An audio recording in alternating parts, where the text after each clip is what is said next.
What up? What's going on? YouTube, what's good?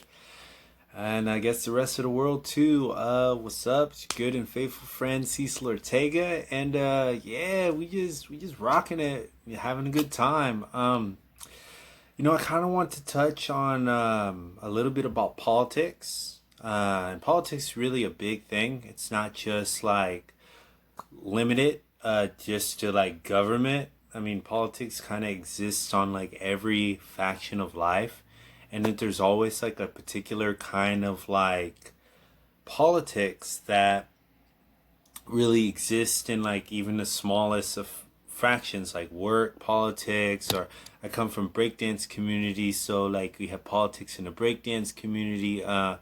But politics, it's kind of like a broad subject, you know what I mean? So I want to kind of dive into that. Like I see posts, sometimes like conservative people, and they're like, they trying to like defend that dude, that Daniel. I want to call him Daniel Ratcliffe. I know that's not the nigga's name, but I want, the Daniel, the shooting nigga. I don't even know the nigga's name. Rat Sutton or something like that. Rattle Sutton. Anyway, that little 17-year-old boy with the gun. So a lot of cats defending this dude, and there's nothing wrong with that. But I saw a comment that was very interesting. A dude said, "Well, if we lose our right to self-defense, and like, what else do we have?"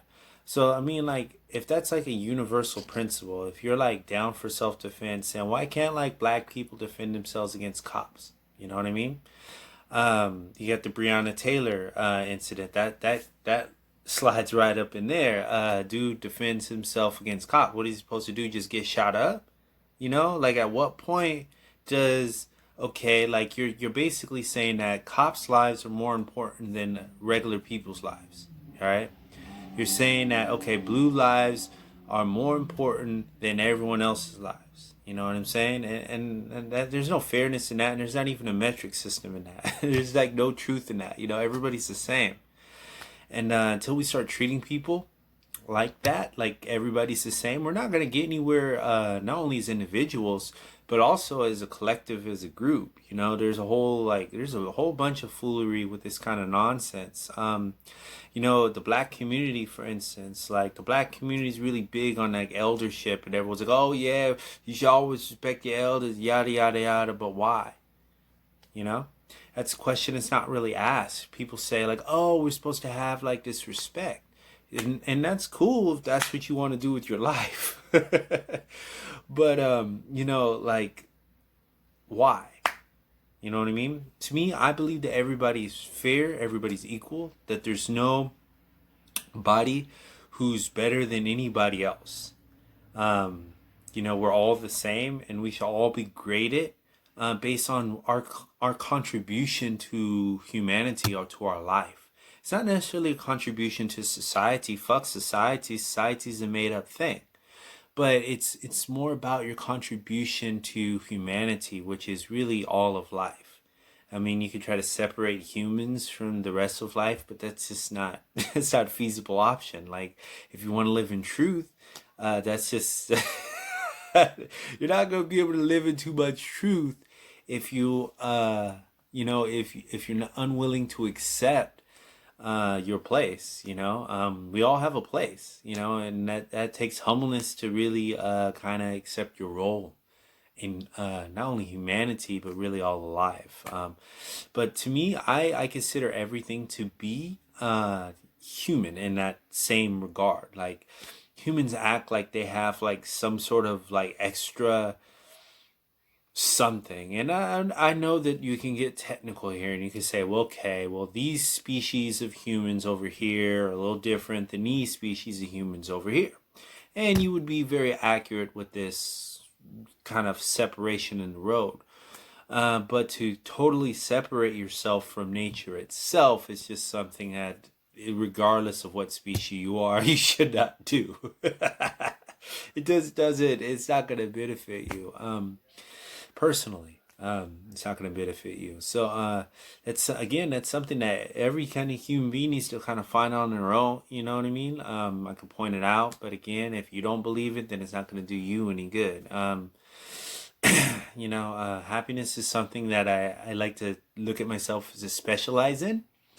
So, that's a real big part of my life. It's actually something that I've always wanted to do. Is I kind of always want to be like a happiness doctor, where like I'm just helping people, and really this role is more than what a doctor is.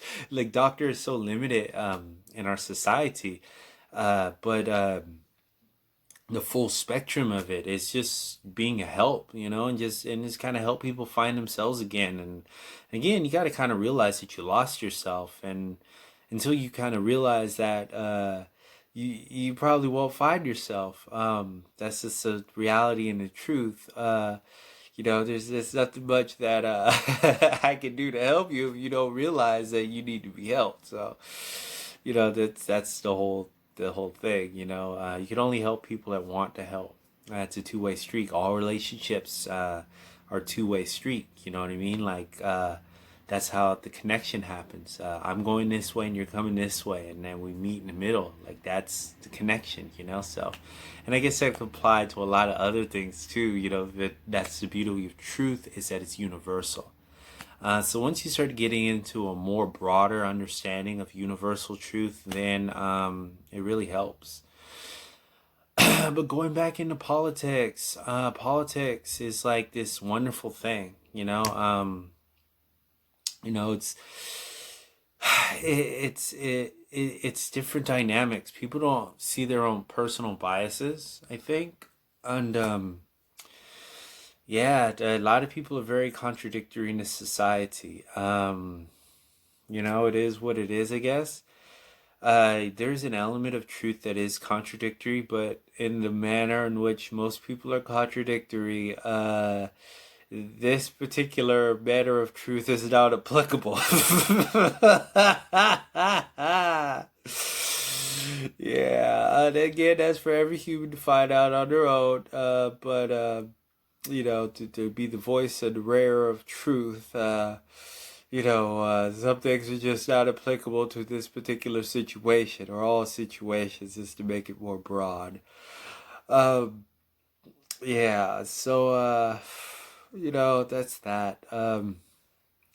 Again, politics is a very beautiful thing. It could be used to help people in the government sense, but it's not. Currently, it's not being used in the best benefit of human life. And that, when I say human life, I really mean all life. Because it can't be beneficial to humans if it's not beneficial to animals, and that's a whole nother aspect of universal truth, where it works in win-win. If you're winning and someone else is losing, you may not realize it, but you're losing too. Again, that's kind of for you to figure out, you to understand, and apply that to your life personally. But when you kind of understand this, it kind of works in win-win. Life just works in win-win. That's just the way that it is. It's paradise. It's not meant to be as suffer-filled as it is. And humans make it suffer-filled because they don't understand life, and that's just the reality of it. But once you get more of a broader understanding of life, then it could really help you, like to kind of understand these things. Like it just does. So, you know, that's a you thing. You gotta understand the food. You. So this is just a test run. I just want to test this and see how this works. So I'm gonna go look at the footage and get back to you. All right. Bye.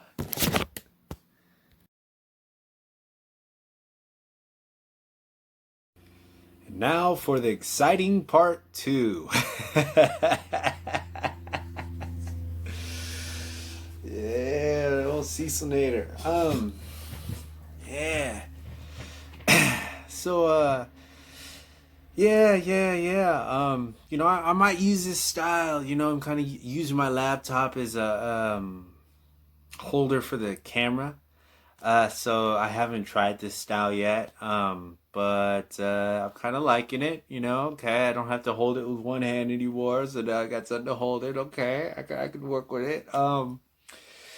But yeah, like you know, this is I just kind of wanted to just talk about politics and just kind of like talk about it. But now I'm going to talk about its role in spirituality. Really, politics is a creation. It's art. Okay, the first humans they created governments and these type of things as an expression of art. And less that art is really love. It comes from a passion that exists inside of all of us, who really is capable of art. You know what I mean? I'm gonna go there with it. Cause some of y'all ain't got soul. Okay, this is your. I'm not gonna sugarcoat it. Okay, some of y'all ain't got soul, and that's the way God created you. And if you want to be happy in this life, you need to accept it. And I always encourage those kind of human beings to go back into the wild. It's time. So I'm gonna throw that out there for my babies, because I definitely want to see you guys succeed. And art, it was created out of a deeper passion that some of us have, some of my species, some of our species, we have it, and it was an expression of love. And over the years, I think I would say that human evil in its current state probably started out of some sort of jealousy, even some sort of fear-based mindset, even greed. But it started somewhere in that ballpark of jealousy, greed, somewhere in that fear-based mind state. That's where it all started, the evil, and people maybe looked at other people who were doing really good, because if you follow along with the universe, there's no way that you can lose. So imagine that some people were doing better than others in the universe, and some people were, getting them hot women, and then the other guys in the corner who weren't getting the same results, they were trying to copy the dudes over here instead of worrying about their own, thing. They were looking at it from more, but they weren't looking at it from better.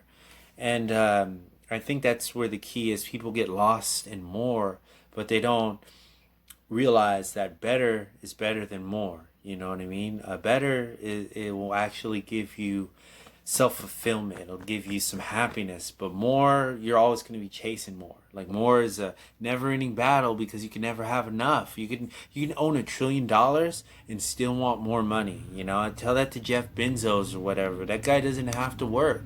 He can literally shut down Amazon and be like, you know what? I'm going to spend the rest of my life having fun. And he has the money to do it. He can invest his money in a passive income and have enough money for his kids, kids, kids, kids, kids, kids, kids, kids, kids. Okay, and he ain't even gotta work for it. He can have enough money for all the great, great, great, great, great, great, great, great, great grandkids, and they'd still have money because he invested in a passive income, and he can teach them how to do the same. He ain't gotta work, but guess what? He's working, and you could say that for any billionaire. You know what I mean? Like, when is enough enough? Like, billionaires, they only get more greedy. I notice all the time with these corporations, like different corporations, they get more greedy. That's just the way that it is. They want more money, and then people want to justify that, and it's like, nah, man. Like, there's no justification for greed ever. And if you guys you trying to justify greed, you in the wrong place, buddy, because you ain't living in truth. There's no justification for greed as far as its role and how it treats humanity. Okay? It doesn't do humanity any type of good to be greedy. Like, it doesn't do the individual any type of good to be greedy. Yeah, you may have more, but it doesn't mean that you have satisfactory. That you're not satisfied is what I'm trying to say. Is you're not complete inside. Because that more don't mean nothing. What you really want is better. What you really want is something that's going to satisfy your soul. And it don't matter if you have a million, trillion, zillion dollars, that ain't gonna satisfy your soul. You know what I mean? What's gonna satisfy your soul is having enough money to buy the things that satisfy your soul. And when you really get down to it, all you want is just the things that you love comfortable. Everybody just really wants to just be comfortable, you know? And we do live in a society that doesn't necessarily support comfort.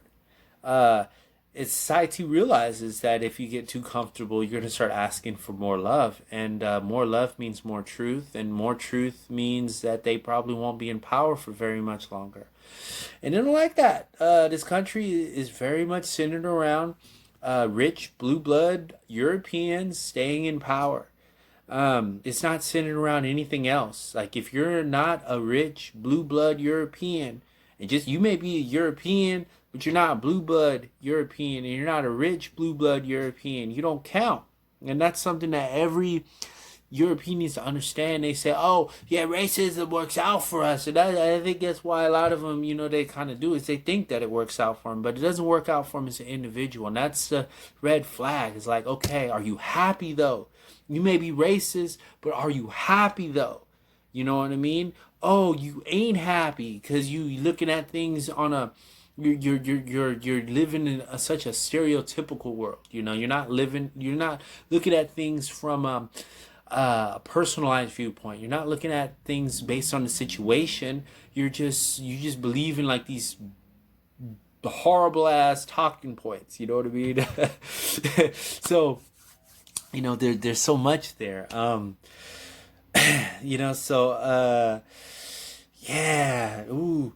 Yeah, so politics, it really gets kind of deep when you start really diving into it. And a lot of black people, you won't call us aboriginals, you won't call us anything. You call us anything you want. It doesn't really matter anymore. I don't really care. Let's call it what I see it for now. In a broader sense, I know that we're aboriginals. I know that our skin's not black, our skin's brown. But when you're talking about that group of people, like we often we have a lot of ignorance within our own community.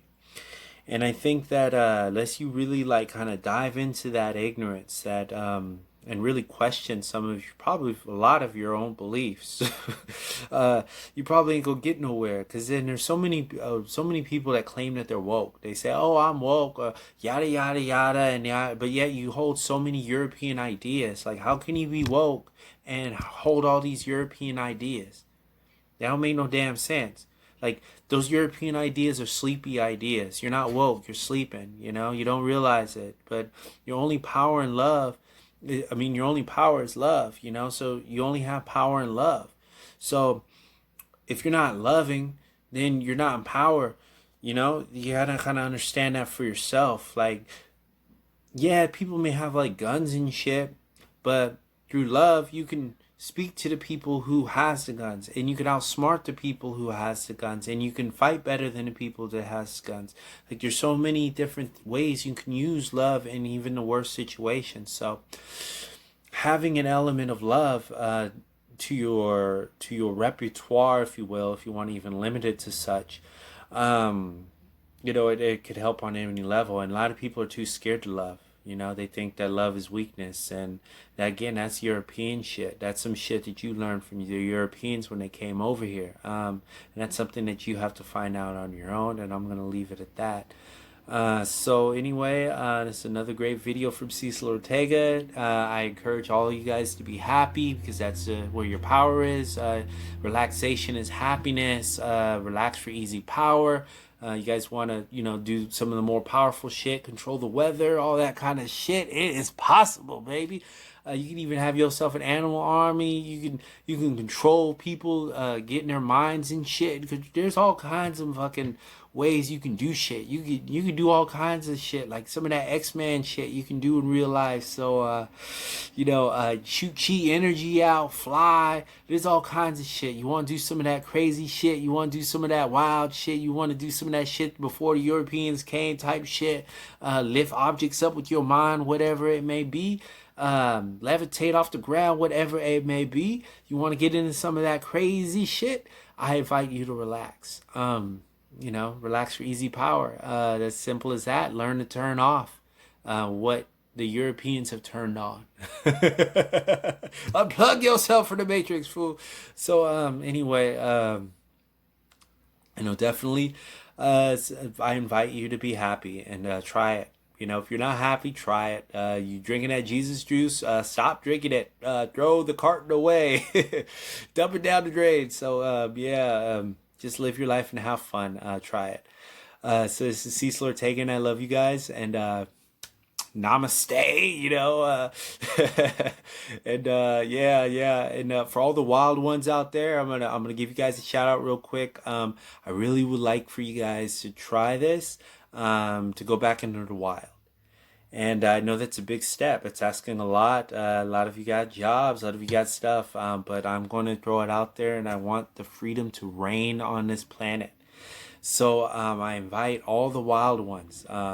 You watching this and you're a wild one. I I so invite you to be more wild, be more of yourself. Just let loose and say fuck this shit, fuck this motherfucking shit, fuck art, nigga. That all the wild ones. I want you to say it with me. Fuck art, all right.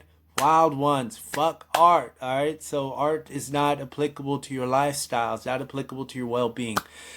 So I invite you guys to say fuck art and just be wild and free and be let loose.